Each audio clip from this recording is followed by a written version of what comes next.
Good morning, ma'am. Masi date 4 ko. Date 4 gi newspaper kaya yang si ko. Newspaper se Polity da Kaveri water kano gido may yaw ko. Dagi proof of life ay na article may yaw editorial da ko. Dagi um, opposition gi matang da su yaw opposition gi powers ka main tori no sa India da ay na ko. Adagi Lok Sabha na pass tau ki ba ko Supreme Court Judge ki bill ko ado pass tau ki ba do adugi matang da su yaw kamain tau no adugi bill da matang da su yengsi international relation ko dudayda POK Pakistan occupy Kashmir da zikan na Irang tho ibadu adugi matang da dagi Nauru ano ko Nauru hai sisu kanogi matang da ni ko smallest country ko world gi smallest country ko sisi maming se sida change tawre hab ko dagi atopa Indian economy gi pau da free trade agreement ko India na free trade agreement sisi international relation da hapus wai ko adagi bill on MSMES ko sige ko bill karamba bill no have to see si ko USA ke Japan ga ko sisu Indian kano da hapus wai international relation da hapus wai adugi matanda yen ga ko India rupee ga gi khenaba ko Iran gi war jina fertilizer crisis kari da wai tho andri do aba ko Indian Express kini sisu ko adagi youth ki power se sige matanda critical mineral ki matanda article yawi ko adu si yengsi environment ki matanda ko gi Europe da hoju si wildfire tourist ki matanda article am yawi adu si yengsi AI ga cyber ga gi matanda haitare ko sige mari laina badai matanda article am yawi adu si yengsi ko adagi organ transplant gi portal ama sagi ko government adugi matanda su yengsi dagi culture social issue da living relationships sige matanda Supreme Court na fongdokiba Indian Express na pao yawi adu su yengsi ko ahambada Nauru harise karaida laiba kano no country no Nauro na pa do ni ko se mai maming se Nauro haina on thokre ko Nauro na on tho ise ma se karaida laiba no hai taragadi ma se ko koigi kano da Micronesia da laibani ko Micronesia Micronesia haise mu karaida laibano hai taragadi akoigi Australia gi mathak matai oirap ko hai tare ko Australia gi mathak matai oirap sise aigi to geography gi da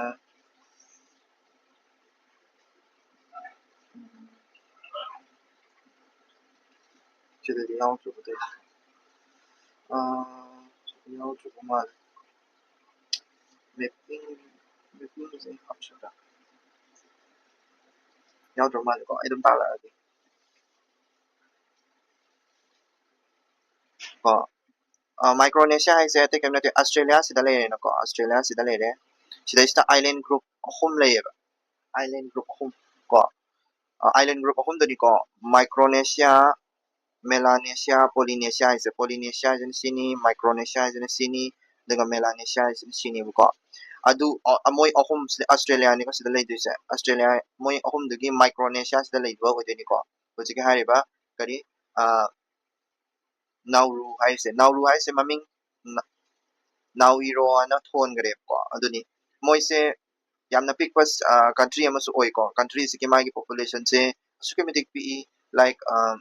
adudana moise states ta singi ko small island developing nation states ta singi ko moise aduni next ko Karnataka na Kaveri water project ko Kaveri gi Karnataka to implement Kaveri order to Tamil Nadu as Supreme Court ko Supreme Court ta Supreme Court na Tamil Kaveri gi order do Karnataka se mathau ta hon na ba ko Tamil Nadu da haiu haina ko Supreme Court na haiba haitare Hindu gi paw ni sidigi akoina khangma yaba se kai kai no haragadi sigi CWMA as kai no CWMA as Kaveri Water Management Authority habani ko masi se Kaveri Water Dispute Interstate Water River Dispute Act sige makha da semgi bani ko masi sina kari thabak tawdina haragadi masi sina Kaveri Water sigi matang da Kaveri Water Dispute sige matang da santana ba porok ni ꯑꯩꯈꯣꯏꯅ ꯑꯇꯣꯞꯄ ꯄꯣꯠ ꯑꯃꯁꯨ ꯈꯪꯕ ꯌꯥꯕꯁꯦ ꯀꯩꯅꯣ ꯍꯥꯏꯔꯀꯥꯟꯗ article 262 article 262 ꯁꯦ interstate water ꯗꯤꯁꯄ꯭ꯌꯨꯠꯀꯤ ꯃꯇꯥꯡꯗ ꯑꯣꯏꯕ ꯑꯥꯔꯇꯤꯀꯜꯅꯤ ꯑꯗꯨꯗꯨꯝꯁꯨ ꯈꯪꯉꯣꯕꯀꯣ ꯗꯦꯟ ꯑꯩꯈꯣꯏꯅ ꯑꯃꯁꯨ ꯈꯪꯕ ꯌꯥꯏ ꯑꯥꯔꯇꯤꯀꯜ 136 ꯁ꯭ꯄꯦꯁꯤꯌꯦꯜ ꯂꯤꯄꯤꯇꯤꯁꯟ ꯀꯣ ꯃꯁꯤꯁꯦ ꯁꯨꯄ꯭रीम कोर्ट की को सुप्रीम कोर्ट की स्पेशल लिपिटिशन है जैसे सुप्रीम कोर्ट की मागी एक्सक्लूसिव पावर नि को मागी तोंगाम पावर मनी अदुदम सु खंजलो आर्टिकल करमबदा कनो यावी खोली का हाबदो बा अकोइना सिदिगे अकोइना खंगमे याबसे कइनो हार कांदा कोइगी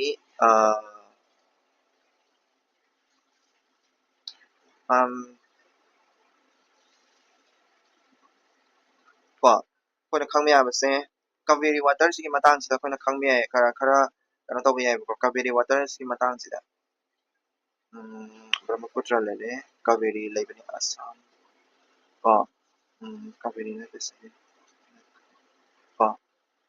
कावेरी वाटर सिगी मतांग सिदा कोइना खंग कई खंगमे याय कोइगी तुरियन म्याम अमा ले सुकोय हुजे खनारी से कना कना नो हारगदी हुजे खनारी से सि कावेरी रिवर दो निको कावेरी रिवर नि तमिलनाडु से लेरे केरला से लेरे को अनि सिगी मतांग सिदा खनाबनी इसिंग पी दे हाबगी मतांग दो को अदो कावेरी रिवर से मागी ताबस हाइदारे मागी तोंगान तोंगान बा मागी कनो ले लाइक अखोइना खंगमे याबजे कृष्णा रास सागर को अदगी काविनी मेटर डाम को सिगुम्बसे खरा खंगमे याय डाम खरा हाइदि कनोदा डाम अमसुंग मागी वाटर बॉडीज हाइतारे को अदो दगी पैखादा याम यावगिबा कोइगी पैखादा यामना आइदि हंगनबसे करिनो हारगदी मागी कनो ट्रिब्यूटरी मैम सिक्सुनी को लाइक काविनी को अदगी सुबरनराबती को सिमसा अग्रबती को बाबानी को नोयाल अमराबती को अदगी सी मैम सिक्से सिसु आइदि मागी अचौबा कनो अमने हाबिदि ट्रिब्यूटरीज मैम नि को सिसु खंगबे याय को अदा कराइदा चेली खोली का हाबिदसु आइदि मेकेडोटा द चेली बिलिंगुल स्टेसा बिली गुंडला को सलेम द चेनबा को अदगी मेटर डाम से क्राइद लई का है बुगुम्बा को अदुगुम्बा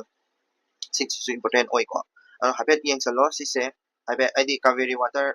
बॉडीज के मतांदा ने यारपा मतमदा दुम खंगबदा काना गदबो को नातनी को दुनी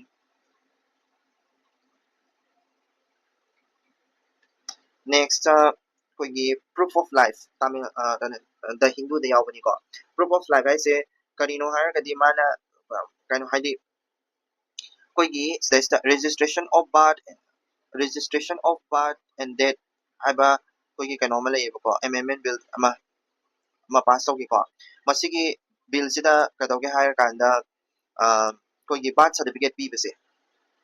कोइगी essential service pi na bagi namak birth certificate ko pi proof of identity pi bese kana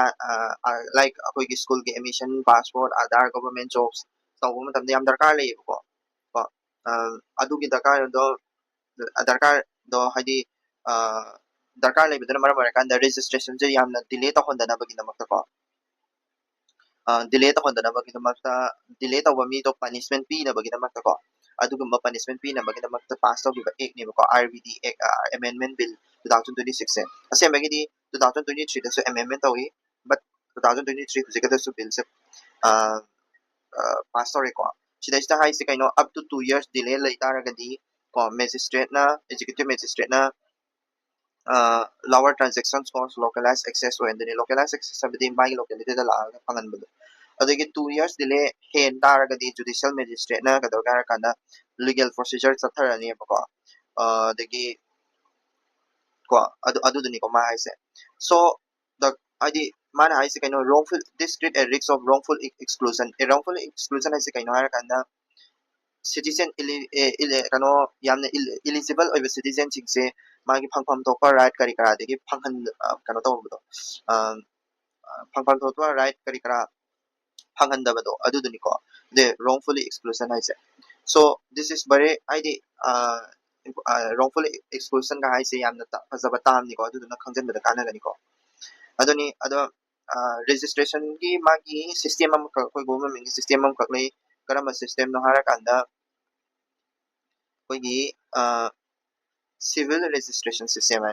civil registration system se yaurise karam registration no haragadi but yaure date yaure koigi vital events mayam amagi ko adu karam magi makha ek karam ek makha da lege haragadi sigi ek nasagi ek to makha da ko adu gi ek to ne amendment tor ido so this is masi se karam article gi makha da lege haragadi article number 21 right to identity ko adi right to life ki magi component ama khakni ko sisu adi siba hingba birth certificate lauba death certificate lauba haibase marriage certificate ka lauba habise masi se adi phangdaba yadaba right ni ba ko gi phangpam to right ni hai tare ko so proof of life as si yani ko next institutional opposition hai se ko gi opposition se phajana leirakta ba taseng na ko gi government se da adigi mayakta leiba opposition se phajana leirakta ba dagi ka doge har kanda ko gi street politics abdi kaino huju zik tawrisne ko cross janata party sise aseng ba opposition na deba but opposition gi thabak simano ina tawle ri ko masi sina adi akoida yamna adi ka haini legislature dagi hena mapangang kangkhala ko do street politics na adu duna maram orakanda akoida mangsa basulai kana basulai but opposition na thabak tawrakta taragadi koida yam mangchai ko adu duni ko opposition gi institutional opposition gi kana dabda adu gi mo non institutional movement yam lakko sina maram orakanda koida kari kana dagi harakanda adi masi sina ta isi kaino public miyam jingsi yamna government se yaningdre ko adagi kadoge harakanda mogi grievance to formal policy natraga karida push tawra aroiba mois violence da oina haidi political polarization gumba social instability gumba da oina focus tawra ani haidi adu oina thwalakpado ada adu duna kadoge harakanda yamna an tangdu laita da ba fiba mama lan da sai ba ko adu duna kogi opposition se legislature gi opposition sai tare ko not caucus na ta party gumba to public mayam gi opposition se na da bida kogi aseng ba opposition lai ri da ko kogi adu do opposition se mathau ta hanba machangi sine ko role of opposition in a parliamentary polity da yam chaw ba thamani mala lai se ko masi se westminster se ko british ke parliament di ko model gi matung inadi government in waiting ka we mo se ko government in waiting by the opposition se government in waiting sina thabak pasan tawrak taragadi habidugi matang ni iba kaino ni ko article ni POK se husi protest kana tawri aduduna sigi paw se yarakoni YS POK erupt in protest ko sida Jammu and Kashmir da Jammu and Kashmir gi part ama haidare Pakistan occupy Kashmir na namale madudai da inflation gi matang da electricity gi matang da irang horopadagi kari da turn tawgre demanding democratic representation and social local self government ki demand on tokshali ko sisina takpadi kaino harakanda aikoi gi POK sida supen da ba Pakistan ki mayok ta pen da ba pongdo ini ko Pakistan ki mayok ta supen da ba mayam lere ado akoina khangme abse POK gi narrative sine kamaina POK se akoi gi constitutional status ta kamaina leri gi habatu ne ko instrument of accession 1947 gi matung in Indian constitution gi article 1 amasung anis gi matung inna Jammu and Kashmir se akoi gi integral part of India da leri ba ko section zum ko aduna 1994 gi resolution ki matung inna Pakistan dagi akoina Pakistan se thokina ba POK dagi thokina ba demand si pawa dum tawri ko sisina takpadi akoi gi Pakistan ha se akoi gi India gi legal part ma dum oiri ha ta ini ko Lok Sabha na Supreme Court ki just bill aina ama pass tawkre discussion kay taw dabidan ko pass story se masi se na Supreme Court ki ma gi kano se adi strings hai ta 34 dagi na 38 pawa de hengala na bagi panga adi hengala na bagi da makane ko magi asema maming se kaino Supreme Court number of just amendment bill habni ko huji huji se sigi bill se pass taw daba su yadrabani ko hengala ga laigrabani ba 34 to 38 ta dum lairabani ba huji se edok ta hai tare ko edok ta Supreme Court ki just hengala laigrabani ba adugi matang da article ama so aina mamang da pagrabani ko article id hengala ga laire sigi kano se bill se pass taw da ngai rabani id kaino haragadi akoigi sa kano na president na ayamba piraga hengalaga dum laigrabani aduduna masigi ek se pass out so yam yadre ko next live in a relationship a reality law on cruelty to partnership applies live in a relationship I would say asing mani reality ni adudai da partner da cruelty tawbase cruelty tawbagi law maida apply tawe sine ba haise ko live in a relationship laiba haibase exactly marriage natraga so marriage amada partner amada domestic violence tawbado adu do apply tawba yai sine ba haise ko magi section kari kara kano loina mag laide si makada utle ko but tama makak mana thengai purposive interpretation ena purposive interpretation ay di kaino hara kanda purpose to ki matung ina wa magi language hongmado or magi kano interpretation hongmado like asem bagi di live in a relationship it's not marriage certificate ay na recognize to native but magi purpose to di chamani marriage to na bagi damatane so live in a relationship later ba adu taragadi pa adi magi partner da domestic violence to bodo do thingadam ni ko adu ni ko ma haise sise adu leire protection of women from domestic violence act 2005 ta pass out give se sige makada relationship in the nature of the marriage haibani ko adu na in the nature of the marriage label laita marriage laigadam ni haba haideba in the nature of marriage haibani ba so adu na live in a relationship with marriage ki style da recognize or ini ko yani ko sise this is also ama haidi ex ge makada su khangsan be ai ko AI ga cyber के double helix आई तारे को security की threat ला ए double helix security threat है AI इसी के मतलब सीधा आमु cyber से सीसे नरगा अनि इसी की threat तो आदि अनि बुल्लगा और अपन threat तो like AI cyber threat landscape से कमाइन तो क्या हारा कांदा AI agent देखिए defensive paradigms ko aloida magi tam khara hana ai hairake baga ko tam khara ide 0 day vulnerability saiba ma 0 saiba ma tam ani san explain toroke ko 0 day vulnerability hai tare ga di kaino har kanda koigi software software magi virus oibe ai ko adi any kano oibe ai software se aramber on the season ko ai ko software develop ko adi adudo yamna vulnerable oiba haitare adi virus kumba adugumba changba ngamba haitare software se virus kumba changba ado once changraba hojika haiba virus se hojiki software se changraba software developer or any virus the hacker oigera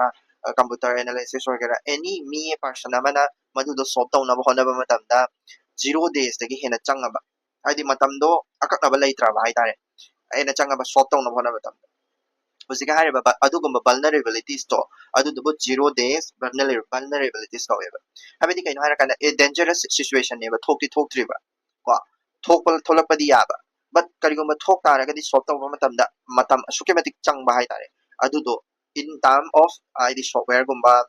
is issue system software or bi ko any software yamna important or government ge software or bi adugumba ko adugumba id cyber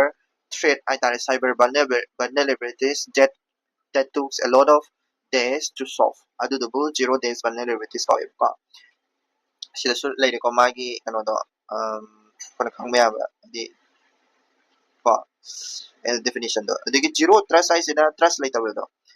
based on the payment never trust always verify which record continuous validation of id every users ko di magsa adum constantly verify to what chang mado adu duni ko habedi changi ba kano se robot na tabra every time website amana identify ka to holida na adu gum chang ba yamna secure oina ba gina ko na ba da paisa yam chang ba adu gum duni ko adagi ngasagi agent AI ka na agent AI do definition mayamna khangamani definition budi but agent AI dong yeng se agent AI se kaino har gadi artificial intelligence ne ba ma se AI ne ba ma se but tawo ka do har kanda marom do matanda lepsa bangam sa ba AI ne ko hadi masana decision lepsa bangam sa ba adugumba AI ne ko aduduna ka do har kanda sidesta mythos na ma lady se agentic AI mythos na ma lady se this mythos negi mythos hai se atai kemna de ko antro kogi kanogi anthropic and ama lay ko USA the company ama mana lingkhat pa agent AI ama ni ko masi yamna hadi vulnerable oiba pot ama ni sin hai se ko agent AI se yamna vulnerable mythos se agent AI mythos hari ba se yamna vulnerable oiba pot ni 0 day vulnerabilities ni masina koi gi kai hai ni kano torok AI ba military da use torok pa or even AI gi the artificial intelligence ki kano se danger oib se am chawi dana mana kari tori no heb se handak to chu open AI gi kano ama rock oirakana kano tawgibado adu haidi manungda kari dawrino sungkang khangdabida thijalasu pubo ngamdaba haitare ko adugumbado aduduni ko aduni koina sigi matang sida important oirse koigi parkhada hangakpa yaba haitare ko koi hujikti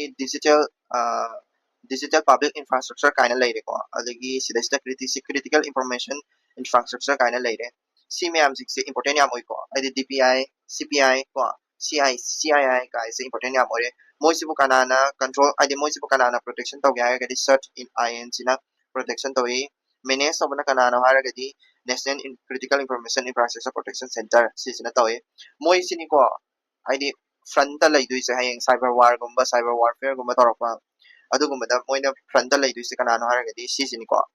moise IT Act 2000 gi makhada thabak tawba ngatani so hadi ngasagi sigi AI mythos naga tawriba cyber attack ki tawriba adugumba adegi sida sum moi AI makal makal ma'am am leidi ko like China gi munsut kaina ko adegi anthropic ki fable kaina adegi sigumba adi ma'am am lei ko sigumba gi problem ma'am am hujik kana kana thoi ko ashi ma'am sikse news ta dum yauri bani kamaina solve tawni habidi dum develop tawrapagi matung ina tawrakani matabadabu ashiguma problem se yamna lei habse khangadabni adu khangaga koina sise critical information infrastructure DPI digital public infrastructure adugumba mayam sikse kamaina control tawni kamaina semgatkani or kamaina masi singse cyber attack gi kanba ngangmani khotkani government institution kai kai lei karamba ek lei ko karamba body sagatpa yai kayam thabak tawri fasana si mayam sikse adum khangjam yai ko kaigina hai AI am se pongpong saba topic amani ko UPSC hangbiya critical minerals ka mung leire ko critical minerals se yamna darkar le ko akoigi kanoda critical mineral ha example khara pirabada akoigi lithium cobalt nickel graphite ko rare earth se da sumakal mayam am su leire ko moi sing se kadoga har kanda akoigi kanoda yamna kana yeba akoigi strategic power adi weapon sabani khangde energy ki solar plate sabani khangde battery sabani khangde aduguma sarapa matamda siguma potsi yam darkar leiba ko ado kanana pai haragadi China na pai China sina 90% hena pairaga leiba siksi ko aduduna India se yamna vulnerable oy di India na depend tori kanada no magi enemy kanoda China da adigi ato to country singda depend toroga leiba asigi potse thingjen giba matamda India se yamna vulnerable haidi yamna dangerous oiba situation amada ta doineba ko aduduna India na kari tawba yai kari policy pai khatli sige matangda critical minerals ke matangda haragadi sida leire ko kavil kavil ai kaino khanis bides India limited habani ko kavil se masi se kadoga harakanda masi sina koigi sida harise Argentina gi Catamarca province lithium tawna ba haitare lithium thina ba adugi namakta sige kavil se akoi India da katang tawramani ko hana kavil ai se koigi resource thina bani critical mineral thina ba company am khakni masi se mapalam da su thi ba haure ba ko adudani ko haise adagi mo koigi critical mineral corridor koigi mayam ama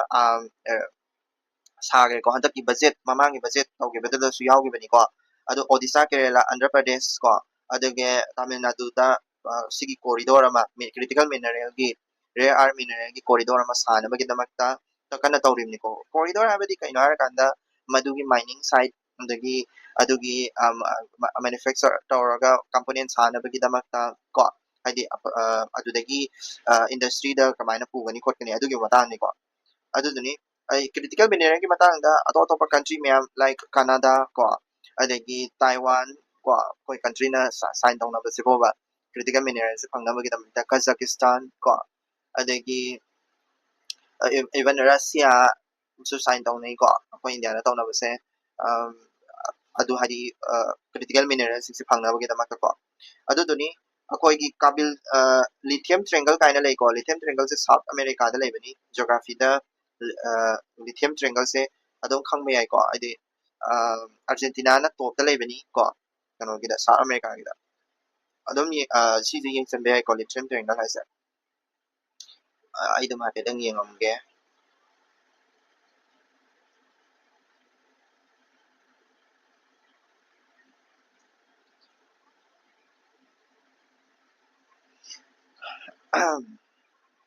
Bolivia, Argentina, Chile ko Bolivia, Argentina, Chile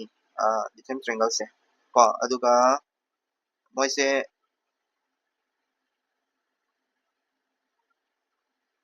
global lithium kano lithium gi matangdani ko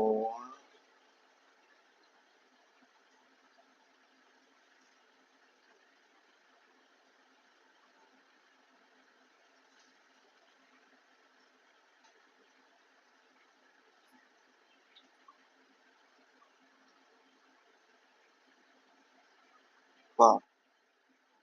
yung yengsi karino do lithium production countries salose ko khangse Australia, China, Chile, Zimbabwe, Argentina ko aduda Chile ga Zimbabwe ga sudum yauri ko hujik da kaino Bolivia, Argentina amasung Chile Bolivia, Argentina amasung Chile Bolivia, Argentina, Chile ko lithium khwai putok country na Australia mathang China lai ko okay the problem with India free trade agreement strategy free trade strategy ki matang sa problem kari kari lai ge ko India se hai free trade agreement che koi gi India na hadak nauna free trade agreement tauna gi se Asian state ko like adagi Asian state member lai ko Indonesia Malaysia Japan adagi Japan South Korea Singapore ga se free trade agreement sign down nei ko adada free trade agreement sign down na basida ka do hara kanda ꯑꯩꯈꯣꯏꯒꯤ Asian ꯀꯟꯇ꯭ꯔꯤꯁꯤꯡꯁꯤꯒ free trade agreement sign ꯇꯧꯅꯕ ꯃꯇꯝꯗ trade deficit ꯌꯥꯝ ꯂꯩꯌꯦꯕ ꯍꯥꯏꯕꯗꯤ ꯑꯩꯈꯣꯏꯅ ꯄꯣꯠꯁꯤ ꯌꯣꯟꯁꯤꯟꯕ ꯅꯠꯇꯕ ꯃꯣꯏꯅ ꯑꯣꯏꯅ ꯌꯣꯟꯁꯤꯜꯂꯛꯑꯕ ꯃꯌꯥꯝ ꯑꯃ ꯑꯗꯨꯗꯨꯅ 10 ꯕꯤꯂꯤꯌꯟ ꯍꯦꯟꯅ ꯂꯩꯔꯝꯕꯗꯣ ꯍꯧꯖꯤꯛꯇꯤ 51 ꯕꯤꯂꯤꯌꯟ ꯌꯧꯈ꯭ꯔꯦ 2035ꯗ ꯁꯤ ꯀꯃꯥꯏꯅ ꯇꯧꯔꯤꯅꯣ ꯍꯥꯏꯔꯒꯗꯤ ꯑꯩꯈꯣꯏꯒꯤ ꯇꯥꯔꯤꯐꯀꯨꯝꯕ ꯍꯥꯏꯗꯤ ꯑꯩꯈꯣꯏꯒꯤ ꯇꯦꯛꯁꯀꯨꯝꯕꯁꯦ ꯊꯝꯗꯕꯗꯒꯤ ꯃꯣꯏ ꯀꯟꯇ꯭ꯔꯤ ꯑꯦꯁꯤꯌꯟ ꯀꯟꯇ꯭ꯔꯤꯗꯒꯤ ꯏꯝꯄꯣꯔꯠꯁꯤ ꯌꯥꯝ ꯇꯧꯁꯜꯂꯛꯑꯦꯕ ꯀꯣ ꯏꯝꯄꯣꯔꯠꯁꯦ ꯌꯥꯝ ꯇꯧꯁꯜꯂꯛꯑꯦ ꯑꯗꯒꯤ FTA ꯁꯤꯅ ꯑꯩꯈꯣꯏꯒꯤ GBC integration ꯍꯥꯏꯇꯥꯔꯦꯀꯣ ꯍꯥꯏꯗꯤ GBC integration ꯍꯥꯏꯁꯦ ꯀꯩꯅꯣ ꯍꯥꯏꯔꯒꯗꯤ ꯑꯩꯈꯣꯏꯒꯤ domestic industryꯅ ꯑꯇꯣꯞꯄ countryꯁꯤꯡꯁꯤꯒꯤ productionꯗ ꯃꯇꯦꯡ ꯄꯥꯡꯕꯗꯣ ꯑꯇꯣꯞꯄ countryꯁꯤꯡꯒꯤ company ꯃꯌꯥꯝ ꯑꯃ ꯂꯩꯗꯅ like ꯑꯩꯈꯣꯏꯒꯤ Apple ꯂꯩꯔꯦ Apple companyꯁꯤ ꯃꯥꯒꯤ ꯐꯣꯟ ꯁꯥꯕꯁꯦ ꯑꯩꯈꯣꯏ ꯏꯟꯗꯤꯌꯥꯗ ꯁꯥꯕ ꯍꯥꯏꯇꯥꯔꯦꯀꯣ ꯑꯗꯣ ꯄꯣꯠꯁꯦ ꯃꯄꯣꯠ ꯃꯆꯩꯗꯤ ꯃꯣꯏ country ꯑꯇꯣꯞꯄ countryꯗꯒꯤ ꯄꯨꯔꯛꯑꯒ ꯑꯩꯈꯣꯏ ꯏꯟꯗꯤꯌꯥꯗ ꯁꯦꯝꯒꯠꯄ ꯁꯥꯒꯠꯄ ꯍꯥꯏꯇꯥꯔꯦꯀꯣ assemble ꯇꯧꯕꯗꯣ ꯑꯗꯨꯗꯨꯅꯤꯀꯣ GBC integration ꯍꯥꯏꯁꯦ GBC integration ꯁꯦ ꯑꯩꯈꯣꯏ multi country ꯒꯤ production network ꯁꯤꯗ ꯑꯩꯈꯣꯏꯒꯤ ꯃꯁꯤꯁꯤꯅ ꯍꯥꯏꯗꯤ free trade agreement ꯁꯤꯅ ꯃꯁꯤꯁꯤ support ꯇꯧꯋꯦ ꯍꯥꯏꯕꯁꯦ ꯀꯩ ꯍꯥꯏꯅꯤ ꯑꯗꯨ support ꯇꯧꯔꯒꯗꯤ ꯑꯩꯈꯣꯏꯒꯤ trading ꯁꯤꯗ ꯍꯦꯟꯅ trade ꯍꯦꯟꯅ ꯆꯥꯎꯈꯠꯀꯗꯕ ꯅꯠꯇ꯭ꯔꯣ ꯑꯗꯣ ꯆꯥꯎꯈꯠꯇꯦꯕ trade ꯁꯤꯗ ꯑꯩꯈꯣꯏꯁꯦ trade deficit ꯇꯥꯔ ꯂꯩꯌꯦꯕ trade deficit ꯇꯥꯕꯁꯤꯅ ꯃꯔꯝ ꯑꯣꯏꯔꯀꯥꯟꯗ ꯑꯩꯈꯣꯏꯁꯦ reform ama darkar leba need for domestic reform ama kaigino haragadi sumaina free trade agreement sum sign tawnaraga akoi gi trade ta hena soksalak taragadi akoi se aidi mipan tangba country ama oirakaduni natra adudune ko aduna akoi se inverted duty structure ama khak link khapa ama darkar leba inverted duty structure ise kaigino haragadi aidi raw material dadi or kano dadi tax se yamna low hai tare finished product tagi raw product sina hena paisa se tax se low ko aduduni ko ma ise inverted duty structure ise a situation where raw material or intermediate inputs are taxed at higher rate than finished goods making domestic manufacturing income uncompetitive against import ise domestic products tadi helani dana ado finished product tadi akoi darkar di leyeba mingon digi import or pa ise akoi darkar leitana ka su import or pa ya bana teba but import or pa da koi gi production dadi import to holakta ba ita production da import or ta ragadi koi gi farmer sing kudamaina mapalam dagi raw material sum pusalakanda kudamaina cotton haren kalase Indonesia adagi Cambodia sidagi akoigi cotton je pukhale even Thailand dagi akoi cotton je pusala ine Asian country ado Thailand dagi akoi na cotton pusala ko sida cotton pusan mai mota cotton je akoi na tax yam thasalaba ado itaragadi akoigi cotton puthoiba farmer sing sida pressure layer roiba cotton yam pusala habigi pressure layer ko puthokning ma sang puthokrani ko ado duga gasai Thailand gi finished product se ꯐꯤꯔꯥꯏꯗꯤ ꯐꯨꯔꯤꯠ ꯐꯤꯔꯣꯜ ꯁꯥꯔꯕ ꯀꯣꯇꯟꯗꯒꯤ ꯐꯨꯔꯤꯠ ꯐꯤꯔꯣꯜ ꯁꯥꯔꯕ ꯑꯗꯨꯒꯨꯝꯕꯗꯨꯗ ꯑꯣꯏꯅ import ꯇꯧꯍꯜꯂꯛꯄ ꯑꯗꯨ ꯑꯣꯏꯇꯥꯔꯒꯗꯤ ꯑꯩꯈꯣꯏꯒꯤ ꯀꯩꯅꯣꯗ ꯍꯥꯏꯗꯤ ꯀꯣꯇꯟ ꯄ꯭ꯔꯣꯗ꯭ꯌꯨꯁꯤꯡ ꯐꯥꯔꯃꯔꯁꯤꯡꯗꯗꯤ ꯗꯤꯐꯤꯁꯤꯠ ꯂꯩꯔꯔꯣꯏ ꯄ꯭ꯂꯁ ꯊꯥꯏꯂꯦꯟꯗꯒꯤ ꯏꯝꯄꯣꯔꯠ ꯑꯩꯈꯣꯏꯒꯤ ꯐꯖ ꯐꯖꯕ ꯐꯤꯔꯣꯜꯁꯤꯡꯗꯨꯁꯨ ꯊꯥꯏꯂꯦꯟꯗꯒꯤ ꯏꯝꯄꯣꯔꯠ ꯇꯧꯔꯛꯄꯁꯨ ꯌꯥꯔꯦꯕ ꯑꯩꯅ ꯍꯥꯏꯅꯤꯡꯉꯤꯕ ꯃꯤꯅꯤꯡꯁꯤ ꯀꯩꯅꯣ ꯍꯥꯏꯔꯀꯥꯟꯗ ꯑꯩꯈꯣꯏꯗ ꯗ꯭ꯔꯦꯁꯀꯤ ꯌꯥꯝ ꯗꯔꯀꯥꯔ ꯂꯩꯌꯦꯕ ड्रेस के दरकार लेबदो कॉटन पुसलगा कॉटन दोइना सारगा तब दोइ तारगदि डोमेस्टिक प्रोडक्शन द काइगनेबा अदो कॉटन पुसलकपै महतुदा कनो सोइना पुसलकनबा आइदि असाबा फिरोन दोइना पुसलकनबा हाबेदि अखोगी डोमेस्टिक नीड अखोगी फिरोन की दरकार लेबसिसु कोकनबा प्लस डोमेस्टिक प्रोडक्शन दसु बूस्ट तौनबा को हाबेदि डोमेस्टिक प्रोडक्शन सिसु मेंटेन तौनबा अदुगुम्बा तौनबगिदमक्ता सेम्बा इन्वर्टेड ड्यूटी स्ट्रक्चर हाइसिनि को हाबेदि ड्यूटी से कदोबा ड्यूटी हाबेदि टैक्स को थाईलैंड दगी लाको पोचिंगसिदा रो प्रोडक्ट टैक्स याम चाउ लो रो प्रोडक्ट टैक्स याम चाउ लो तारगदि रो प्रोडक्ट से पुसला अरोइबा अदुगा फिनिश प्रोडक्ट आइतारे को ड्रेस ओने सेमा अब खोला अब अदुगुम्बा मतमदना टैक्स हंदब दोइ तारगदि ड्रेस गुम्बदना टैक्स से याम हंदरमनिना ड्रेस गुम्बदो मोइना होंजलनिना इम्पोर्ट होसलनिना अदु अदुनिको रूल ऑफ ओरिजिन है कइनो येंसिको रूल ऑफ ओरिजिन है कइनो हारगदि prevent third party countries from routing goods through additive partners claiming duty benefits haidare ko habedi akoi ga kano ga se sign down reba japan ga se akoi ga free trade agreement sign down reba but china na akoi da pochi yoning yoning ka da ka da ga hara kan da japan da oina moina yon chale japan gi through degi akoi ga japan ga free trade agreement sign down gi ni na japan gi through degi phone je na traga china na yoning ba po to japan gi through degi lak ba haidare adu du ya de rule of origin na ma leba free trade agreement tawna ba matamda agreement tawna ba matamda yona ga du ba pochi kaino har kana mai country da puthok po so oi ga da bani na traga di free trade agreement ya de china na phone ya putho eba phone che akoi india da yolak ba di ya tre ba free trade agreement lai tram ni na hong na yolak ba do but japan da gi yolak ba di ya re japan da gi di hong na paisa do thadorok pa ya e ko adu thadorok tar ba ai dai hai di thadok pa ya roi ba ai di rule of origin gi matung inna japan da yon chan ba matamda japan na mo India di yolak pa matamda free trade agreement do adugi principle do yon badi yai tawda bo free trade agreement gi id tax pina da bi or paisa yam ta na yon bi ka haibado amta ya roi ko adunna free trade agreement sisu paikha da hangi ba question ni ko rules of origin sisu new real time portal for organ transplant gi portal ama ka khangre real time portal gi maming noto maming se dum khangchalu ko it's important ai tare ko id noto noto is kind of national organ and tissue transplant organization masi sina koi gi organ transplantation se koi gi kai hai ni mayek sing na tawhan bada ai tare organ transplantation se mioi ba se di kano human trafficking dagi organ transplantation se to honda ba adu ko maduni ko masi sina thing du se adi kai hai ni biological and special mismatch hai tare ko adi real time da taw taragadi adi organ transplantation se real time da koina uwa ngam taragadi ko koigi adi human trafficking gi chance handa halakani ko aduni aduduna donor hai tare donor sida leire adagi phangna ba mi adi phangba ya ba mi kari kara sing su sida leire khole adi tare transparent oina re dala india da kadoge har kanda kidney transplantation sina अखोगी 20,000 Hena total transplant तौये अदुदा kidney transplantation 14,000 हेना कनो तौइको अदुदनी दिना हाइनिंग इसे अदु मागी एक अमा लई transplantation of human organ and tissue एक मसीस पैखादा हंग्रे को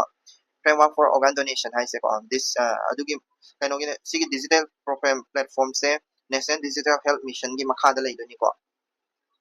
यानी why Iran war did not cause fertilizer ase magi fertilizer se sungma matamda ammonia si am changi ammonia haibasi kaino haragadi koina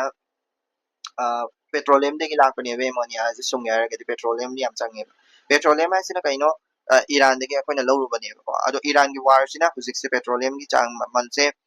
henkatri se kari gino sine ko ai Iran da war taw taragadi petroleum gi man se henkapam thok ta kano fertilizer के ममन से हेंकट फम थोक तबरा सिने अद prediction the जो fertiliser के ममन से हेंकट कदबनी हेंकट हेंकट हेंकट पे याय का हाबगी प्रेडिक्शन द सो लेगिबनी को अदो हेंकटे फर्टिलाइजर के ममन से को अदुदना सिकरी मरंग गिनो हाय तारगदी अखोगी परचेसिंग हाय तारे को अखोगी गेल का हारिबा इंडियन ऑयल कॉर्पोरेशन हारिबा सिजिंगसिना कराइदगी परचेस तौरे को ओमान नाइजीरिया गुम्बा यूएसए गुम्बा दगी परचेस होना तौरे को aduduna maram orekanda ne urea gi maman se henkatrise haidi maman se henkatrise so adagi muksu kaidoge harakanda lower demand haidi monsoon matam nina usik fertilizer se yamna demand tawdeba kaina di monsoon matam na fertilizer chai tare loi san thokrani ba ko aduni lower demand oibegi so amane ba ko aduga usik atopa problem ama sulai fertilizer marak se da urea se di phadi phare ba ꯑꯗꯨꯕꯨ ꯑꯇꯣꯞꯄ diammonium phosphate ꯀꯨꯝꯕ ꯑꯗꯒꯤ complex fertilizer ꯒꯨꯝꯕꯗꯤ ꯈꯔ ꯋꯥꯒꯤꯅꯦꯕ ꯈꯔ ꯍꯥꯏꯗꯤ ꯃꯣꯏꯗꯗꯤ ꯃꯃꯜ ꯍꯦꯟꯒꯠꯂꯛꯄꯁꯨ ꯌꯥꯏ ꯁꯤꯅꯦꯕꯀꯣ ꯍꯥꯏꯁꯦꯀꯣ ꯑꯗꯣ fertilizer ꯁꯤꯒꯤ ꯃꯇꯥꯡꯗ fertilizer subsidy regime ꯍꯥꯏꯅ ꯑꯃ ꯂꯩ ꯀꯣ ꯍꯥꯏꯗꯤ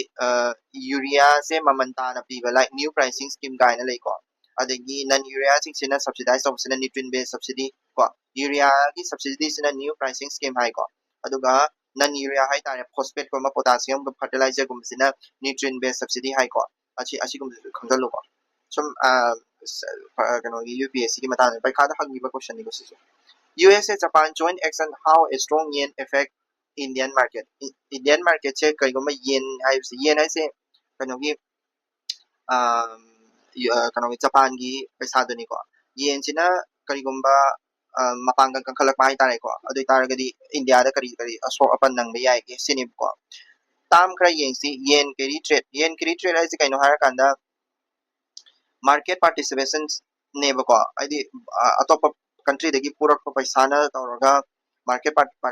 market city option ba tare ko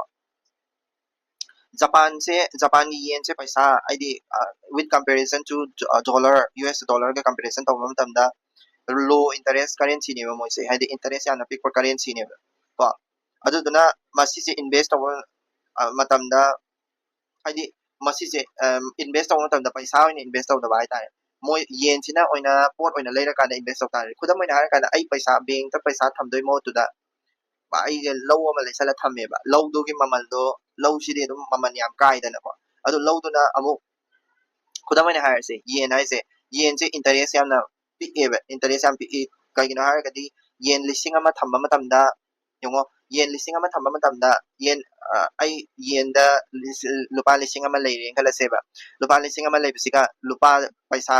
lupa lising ama leibisiga ani ji khene ba yen da di interest yam pik na kai ba bank ta thamma matamda aduga Indian rupees di khara paisa do khara dum kai ba but yen je ai khoina ka doge har kanda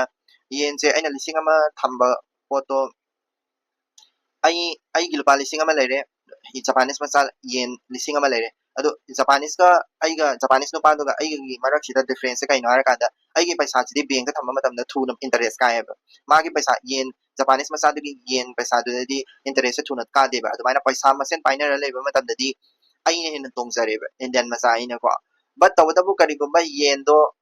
asset oina leigraba khudamaina company macha ama leigraba natraga kaino oina leigraba adu taragadi yen duna company oina leigraga natraga low ama leigraga Japanese macha duna low oina leibada paisa do hapchan gi taragadi magi interest rate to yam chokhaleba ko ai Indian gi paisa duna lam oina leiba matamda chokolako paisa duga magi chokoleba tongjariba paisa duga yam thikene ba adu duni ko ma aise yen carry trade aise ko yen carry trade aise kaino hai kanda high yielding asset ta tawba matamda paisa ji chokoleba adu duna Japan gi yen Japan macha singsina or Japan gi company singsina India da invest tawa yam paame ba India da invest tawa matamda ka dawa har kanda paisa ni invest tawa na tawa posak oina company oina na tre har kana kahani asset oina investor ko ai tare asset oina investor ko taragadi Japan macha si am tongja doini especially India da adu ni ko yen carry trade ai se adu gi ni ko moi di trade tawa da yam na kana ba paisa do oi yen hai se akoi Indian rupee gumba natte ba adu ni ma hai se ko balance of payment hai tare gi kaino balance of payment hai se kaino har kana capital account flow ko haidi akoi gi exchange rate to ni ko aseng bagi di ai gi paisa do atopa country gi currency ama on ba matanda piriba aina piriba paisa do adu ni ko reserve bank na RBI na hai tare ko adi masi se manage to ko RBI na balance of payment se si hangrabani paikha da ko ka adigi mo Europe da husi wildfire kana tawri ko masi se kari marang gino haragadi kari marang gi tholopano haragadi climate wet blast hai tare ko climate wet blast hai se kaino haragadi akoina adi wet winter se heat waves amdangi drought na sabna polo tawse kudam na harakanda akoigi winter tawrame adagi summer tak long lakshan ba natre haragana rainy season tawrame adagi dry season sak long lakshan ba gumba adugumba dubo climate wet blast ko weba climate wet blast khangani ko adugumba climate wet blast Europe ta husik thoeba aduduna maram orakanda koigi wildfire hai tare ko wildfire se kana thoi ko adagi aduna madugumba wildfire sina kari thol loka yage haragadi yamna fataba situation yam tholok pe ko like pyro cumulonimbus pyro cumulonimbus cloud ai se kaino haragadi smoke kumba yawba ko ko gi cloud ne ba ko wildfire ko matawbadagi tholok cloud oidini masi se ko asi masi sina mana yawruba mafam atopa yawruba mafam da wildfire atopa da su thon bi yai masi gi cloud sina ko aduna wildfire se mathang sandon gi bi yai pyro kari cumulonimbus clouds ko masi sina adu asisu niching bi yai ko at least yam drabada next youth won't take over promise no delivery ko we need manmon sing moment ko sise Indian Express ki kano mani sagi kokos na ta party gi matang da protest to bodo adu gi matang da kano to bani ko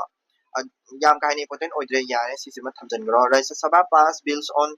MSME habidi kaino hara kanda micro small and medium enterprises habidi ko company macha industry macha adu gi matang da ni ko adu gi matang da pass to bill ni masisina kadoge hara kanda liquidity issue hai tare paisa gi matang da paisa exchange on bai matang da or paisa thada bagi matang da invest to boy kara adu gi paisa adu gi matang da sendo pa bill oi ni ko adu daina kadoge hara kanda trades and amalay trades as kaino trade receivable discount system and an electronic platform regulated by RBI that enable MSC sellers to discount their invoice through competitive bidding by the MSME gi moigi company paiba miyoi singna sizinanaba online gi id platform am ni moi de paisa discount ka kuhanna ta hanna bi damak ko aduni yare yam ka hai important oide sisu ko question la si prelims ki MCQ question manga khatang adum sigi pai ka kano sigan ngari laina na dum coach ko id sum id no magi sum practice to basana baduni ko practice to basana se